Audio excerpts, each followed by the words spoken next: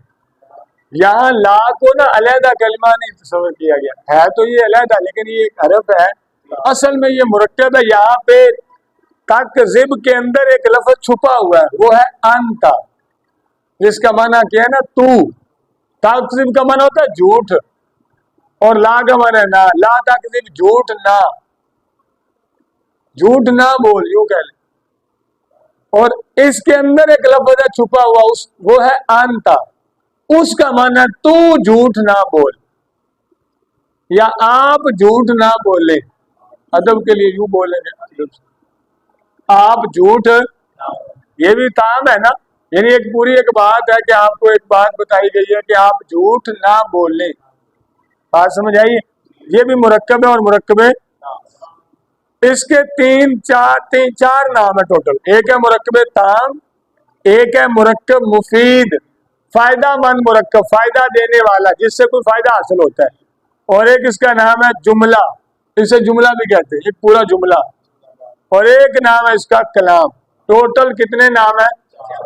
یعنی یوں کہہ سکتے ہیں کہ اگر یوں سوال ہو کہ مرکب تام کے کتنے نام ہیں تو پھر تین آپ کہیں گے، تام تو اس کا پہلے ہی ہو گیا نا، تین اور ہیں، ویسے مجموعی طور پہ تام کو شامل کریں گے پھر چار ہو جائیں گے۔ تو مرکب تام کے اور کتنے نام ہیں؟ کون کون سے؟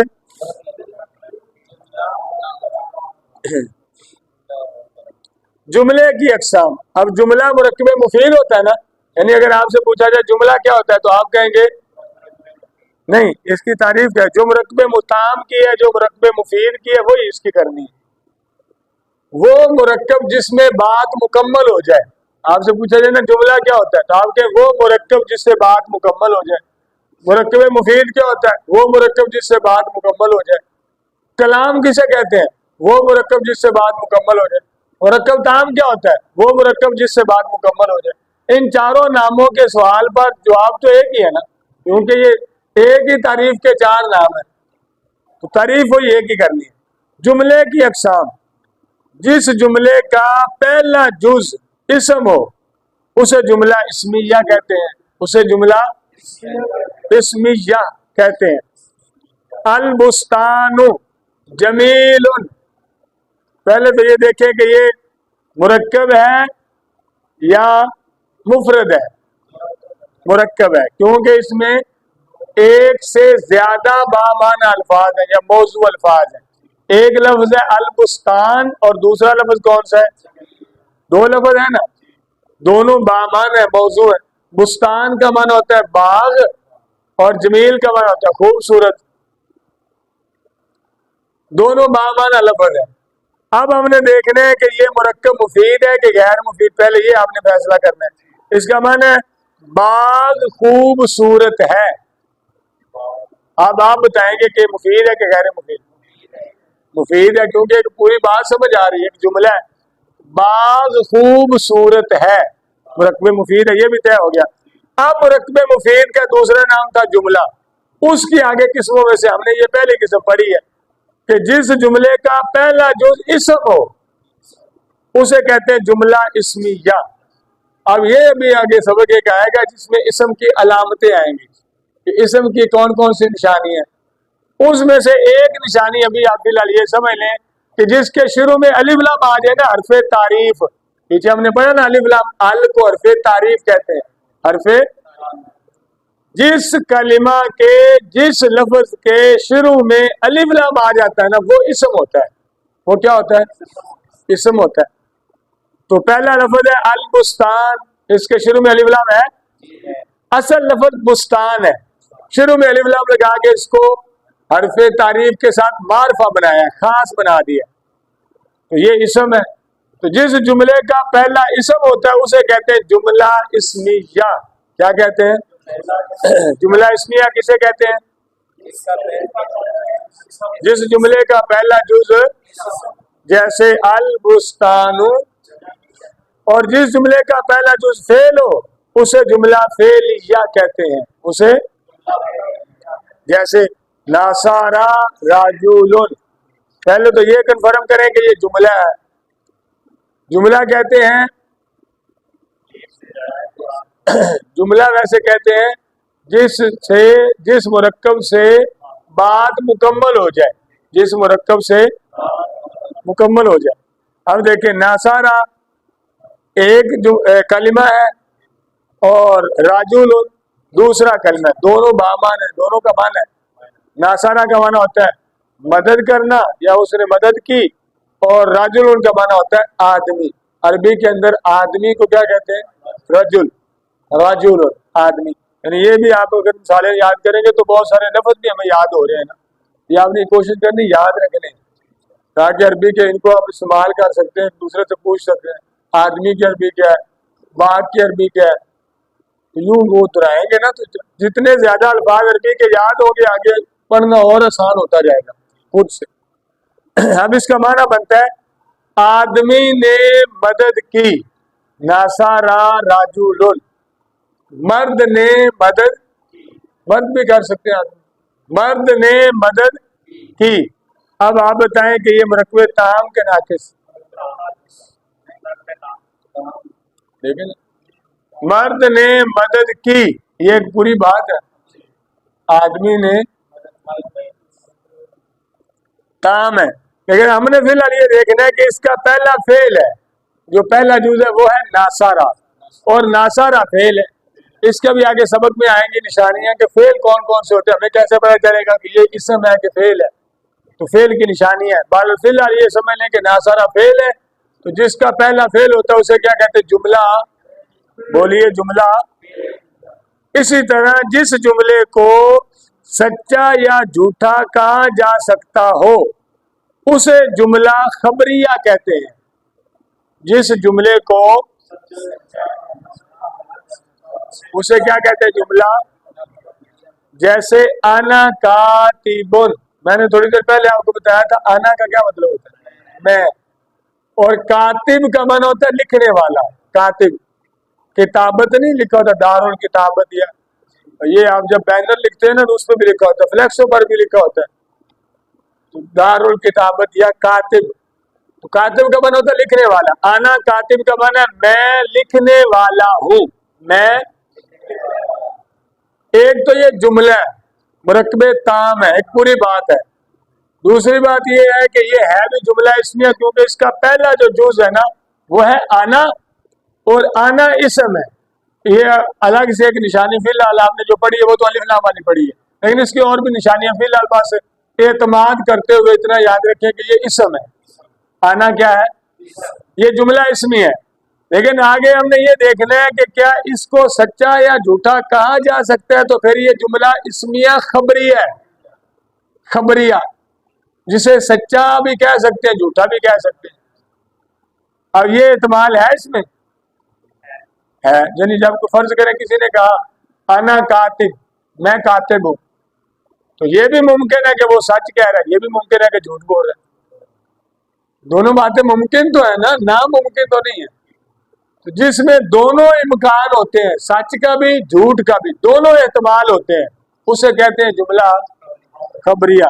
اس کے مقابلے میں ایک ہوتا ہے جملہ انشائیہ, نیچے آ رہا ہے, وہ جملہ جس کو سچا یا جھوٹا نہیں کہا جا سکتا, یعنی اس میں یہ چیز ہوتی ہی نہیں ہے سچا یا جھوٹے والی, اس میں کوئی اور ہی بات ہوتی ہے. مثال سے آسان ہو جائے گا, اسے کہتے ہیں جملہ انشائیہ. کیا کہتے ہیں؟ جیسے مثال دیکھیں, انصر, اس کا معنی تو مدد کر, تو مدد کر. اب اس میں وہ سچ جھوٹ والی تو بات ہی نہیں ہے, یعنی کہ ہم کہیں کہ یہ اسے سچا بھی کہا جا سکتا ہے جھوٹا بھی کہا جا سکتا ہے. یہ نہیں, پہلو کھڑا ہو جا, چلے جائیں, میں نے قبول کیا, اللہ کی قسم میں آؤں گا. یہ قسم, یہ جو میں مثالیں بول رہا ہوں یہ ساری اسی کے جملہ انشائیہ کی. میں نے قبول کیا, جب نکاح ہوتا ہے نا جب کہا جاتا ہے ہم نے قبول کیا, تو آگے سے بندہ کہتا ہے میں نے قبول کیا. یہ بھی انشاء ہوتا ہے, جملہ انشائیہ ہوتا ہے. اور جب کہہ رہے میں نے قبول کیا, تو اس میں سچ جھوٹ کے احتمال اس معنی میں تو ہے ہی نہیں کہ وہ جب قبول کر لیا اس نے تو ہو گیا. یعنی یہ ہم کہیں کہ یہ جھوٹ بول رہا ہے کہ میں نے قبول کیا, اس نے قبول نہیں کیا, تو ایسا نہیں ہے. شرعاً وہ ہو گیا. آپ وہ فرض کریں جھوٹ بول بھی رہا ہے تو اس کا اعتبار ہی نہیں ہے. تو میں نے خریدا, میں نے بیچا. کیا آپ کل آئے تھے, میں نے یہ سوال کیا نا آپ سے, کیا آپ کل آئے تھے, یہ بھی انشائیہ ہے. اب اس میں سچ جھوٹ والی بات ہی نہیں ہے, یہ تو سوال پوچھا جا رہا ہے. جملہ انشائیہ وہ ہوتا ہے جس میں سچ اور جھوٹ دونوں کا احتمال ہو سکتا ہے. نہیں ہوتا, سوری, جملہ انشائیہ وہ ہے جس میں سچ اور جھوٹ دونوں کا احتمال ہے. جیسے میں نے آپ سے پوچھا ہے آپ کل آئے تھے, یہ جو میں نے پوچھا ہے جواب نہیں آپ کا, جو میں نے پوچھا ہے آپ کل آئے تھے, کیا اس جملے میں سچ اور جھوٹ دونوں کا احتمال ہے؟ نہیں ہے ہی نہیں. جواب میں تو ہو سکتا ہے, کیونکہ جواب کیا ہوگا, میں کل آیا تھا, وہ جملہ اسمی ہے, وہ انشائیہ نہیں ہے. وہ ممکن ہے آپ سچ کہہ رہے ہو, یہ بھی ممکن ہے جھوٹ بول رہے ہو, دونوں احتمال ہو سکتے ہیں. جملہ انشائیہ وہ ہوتا ہے جس جملے کو سچا یا جھوٹا نہ کہا جا سکتا ہو. جیسے انصر, تو مدد کر. سمجھ گئے جی؟ کوئی بات ایسی جو آپ کو سمجھ نہ آئی. اوپر ایک لیلۃ القدر مثال آئی تھی, یہ مرکب تام ہے کہ ناقص ہے؟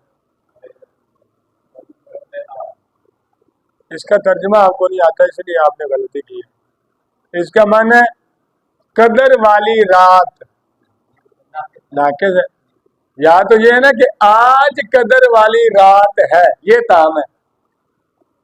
یہ تو صرف اتنا ہے, قدر والی رات, تو اسے کیا ہوا ہے, چلی گئی, آنے والی ہے, یا میں نے اسے پایا ہے, مجھے مل گئی تھی قدر والی رات, یا قدر والی رات کی بڑی فضیلتیں ہیں. یہ تو جملہ ہے, یہ مرکب تام ہے, لیکن صرف اتنا قدر والی رات. اس سے تو یہ بات مکمل نہیں نہ ہو رہی, جملہ صحیح طرح واضح نہیں ہو رہا. بات سمجھ رہے نا؟